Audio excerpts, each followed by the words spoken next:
नमस्कार बंधुरा care recipe बक्से सकलके जानाई स्वागत।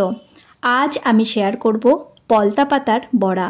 एटा आमादेर स्वास्थ्येर जोन्नो किन्तु दारुण उपकारी। ताहले चलो झटपट शुरू करे फेली।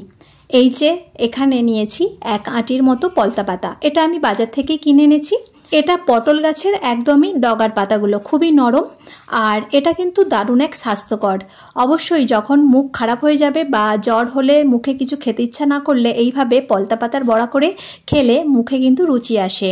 আর এই যে পলতা পাতাগুলোকে আমি প্রথমে ভালো করে ছাড়িয়ে নেব। এই পাতা দিয়ে বিভিন্ন রকম কিন্তু রান্না করা যায়, বিভিন্ন চচ্চড়ি বা ডালনাও করা যায়। আজ আমি তোমাদের সঙ্গে বড়াই করে দেখাবো।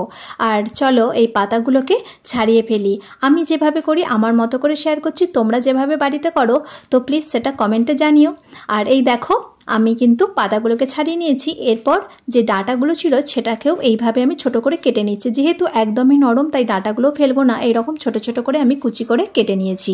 এরপর আমি ওই পাতাগুলোকেও একটু ছোট ছোট করে কেটে নেব। পাতা আর ডাঁটা সবই কিন্তু ভালো করে কেটে নিতে হবে। আর কাটা হয়ে গেলে পরিষ্কার করে এটাকে আমি ধুয়ে নেব। তোমরা চাইলে আগেও ধুয়ে নিতে পারো। এই দেখো এটা কাটা হয়ে গেছে আর আমি একদমই পরিষ্কার করে ধুয়ে নিয়েছি। এখানে আমি মসুর ডাল কিছুক্ষণ ভিজিয়ে রেখেছিলাম, সেটা পেস্ট করে নেব। তাতে দিয়ে দিলাম 2 টুকরো আদা দিয়ে মসুর ডালটা পেস্ট করে নিয়েছি। আর এবারে ওই ডালটা আমি ওই বাটির মধ্যে দিয়ে দিচ্ছি। এখানে ডালের পরিমাণ আমি একটু কম দিচ্ছি। আর এতে দিয়ে দিলাম একটু কালো জিরে আর একটু লবণ, একটু হলুদ আর একটু কাঁচা লঙ্কার কুচি, ব্যাস আর কিছুই দেব না।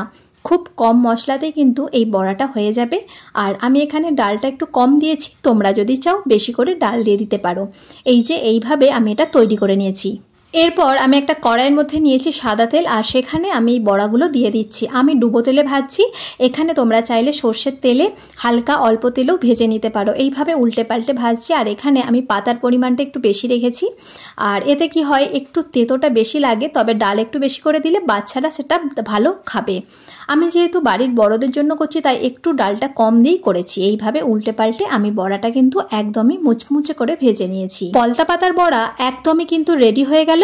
তো বন্ধুরা ভিডিওটি কেমন লাগলো তা অবশ্যই জানিও। যদি ইউটিউব থেকে দেখে থাকো তো চ্যানেলটি সাবস্ক্রাইব করে নিও। আর ফেসবুক পেজ থেকে দেখলে পেজটি ফলো করে পাশে থেকো।